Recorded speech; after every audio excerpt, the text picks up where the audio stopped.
na ten pohľad. Dobre, ešte raz to nahrám. Môžem? Aha. Dobrý deň, volám sa Mikuláš Halas. Som sales manažérom a marketingovým špecialistom spoločnosti IPA Group.sk. Toto video vám posielam preto, aby ste si pripravili svojho ideálneho klienta. Ideálny klient by mal obsahovať jeho, presne ako si ho predstavujete. Jeho meno, priezvisko, vek, fotografiu. Ak to je nejaká firma, spoločnosť, tak a nejakú firmu si tam dajte. Tiež by to malo obsahovať. Keď to je človek, že ten človek, aký je zamestnaný, koľko má detí, aké robia koníčky, hej? Potom odkiaľ získava informácie, či získava informácie z internetu, z novín, z televízie, hej? Ako je užívateľsky dobrý. Hej? Potom si zadefinujete, čo rieši, aký problém rieši ten klient.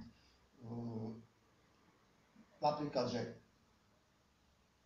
klient rieši pre vás, napríklad ste plyná a váš ideálny klient rieši, že má veľkú spotrebu kotla a má troška obmedzený rozpočet, hej, keby máte nejakú slabšiu celovú skupinu, tak toto si tam napíšete. A potom napíšete, že ako vyriešite jeho problém. Toto je takýto jeden cieľ, aby sme vedeli zamerať ten marketing. Druhý cieľ, dôležitý je taký, že si zadefinujete ciele vašho internetového marketingu. To môže byť nákup, aby vám zavolal, aby si stiahol nejaký súbor, hej, aby vyplnil kontaktný formulár, aby vyplnil štatistiku, proste rôzne veci, aby si stiahol, aby vám zanechal e-mail. A to sú vlastne konverzie, to sú tie ciele, ktoré budete sledovať vlastne tou vašou web stránkou. Tá web stránka môže aj vyučovať tých ľudí, že informovať, takže je tam viacej. To si potom na stretnutí povieme. Ďalšou takou vecou je taký strašiak, že SWOT analýza.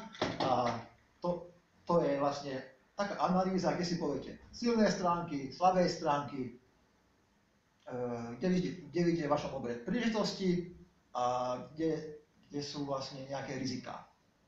Toto si tak pripravte, buď nám to môžete poslať e-mailom hneď, môžete si to pekne vytlačiť, formulár máte na to pripravený, je to Word, takže si to môžete vypísať aj na počítači a doneste si to so sebou, my sa na to pripravíme, vy sa pripravíte a vďaka tejto príprave